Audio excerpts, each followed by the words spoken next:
Title caught my wife's secret phone. She called me a liar, so I exposed the truth to her parents. I never thought I'd be the guy snooping through his wife's things. That wasn't me. I always believed trust was the foundation of a good marriage. And for 5 years, I trusted Emily completely. We had our ups and downs like any couple, but I thought we were solid. That changed the night I found a second phone hidden under the driver's seat of her car. It wasn't even that I was looking for it. I had gone to get her purse after she came home late from working late at the office again. When I reached under the seat, my fingers brushed against something cold and smooth. I pulled it out, a sleek black phone with no case. My stomach dropped. I didn't open it right away. I just sat there in the car, staring at it, feeling like the ground beneath me had cracked open. Why would Emily need a second phone? She never mentioned having one. My mind ran through possibilities. Work? Maybe a backup phone? But deep down I already knew.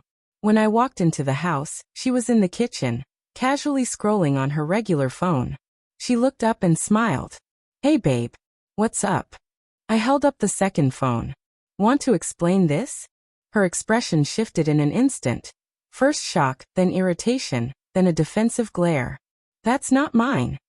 My heart pounded. "Emily, I found it under your car seat." "So? Anyone could have left it there," she shot back, her tone suddenly sharp. "You're being paranoid." I unlocked the phone with a guess. Her birthday. The screen lit up, and there it was. Messages, late-night calls, photos. My hands shook as I scrolled. She lunged forward to grab it, but I pulled it away. "This is your phone," I said quietly. "Don't lie to me." She crossed her arms and scoffed. "You're crazy, Michael.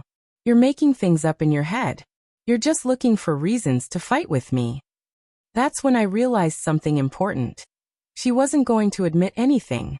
Not now. Not ever. And if she wanted to gaslight me, I was done playing along. I didn't sleep that night. I stayed in the guest room, staring at the ceiling, my mind replaying every late night, every work emergency. Every weekend she suddenly had plans without me. The puzzle pieces clicked together, and the picture they formed made me sick. The next morning, Emily acted like nothing happened. She brewed coffee, hummed to herself, and scrolled through her phone as if the world hadn't just fallen apart. "You're seriously going to ignore me now?" she asked when I walked past her without a word. "Emily, stop pretending," I said, my voice calm but shaking. "You lied to me. I saw the messages. I know what's been going on." She rolled her eyes. "Oh my God, Michael. You're being so dramatic. You saw nothing. You're inventing stories because you don't trust me. This is actually really sad." That word, sad, hit me like a slap. I had spent years supporting her through nursing school, picking up extra shifts to help pay bills, cheering her on when she opened her salon. And now she was standing here, looking me dead in the eye, calling me a liar for uncovering her betrayal. I took a deep breath. "If you really think I'm lying, then you won't mind if I tell your parents about this. They deserve to know what's happening." Her face changed instantly. The color drained from her cheeks and her jaw tightened. "Don't you dare drag my family into this," she snapped. "Why not?" I asked. "If I'm making this up, you have nothing to worry about. They'll see how paranoid I am, right?" Emily didn't answer. She grabbed her keys and stormed out of the house, slamming the door behind her. That was the moment I knew what I had to do. She had no intention of coming clean. She thought she could just run away from the truth, pretend nothing happened, and eventually I'd just drop it. But not this time. I grabbed the phone, took screenshots of everything. The calls, the photos, the texts where she promised another man she'd be free soon. Then I sat down and wrote a message to her parents, asking if I could stop by that evening.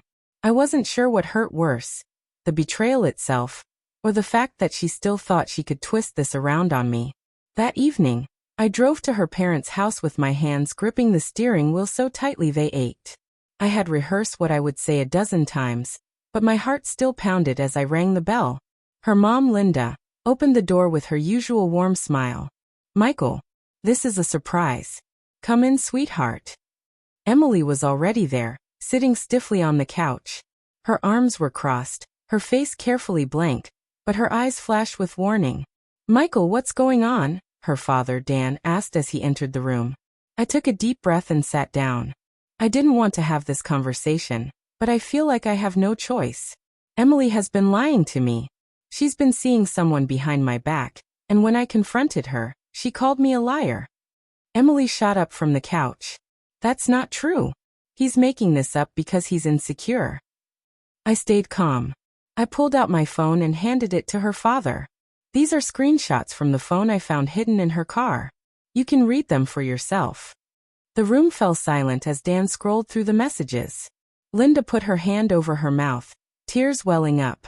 Emily's face turned crimson. Emily, her father said quietly. These are your words. There's no denying this. She opened her mouth to speak, but no words came out.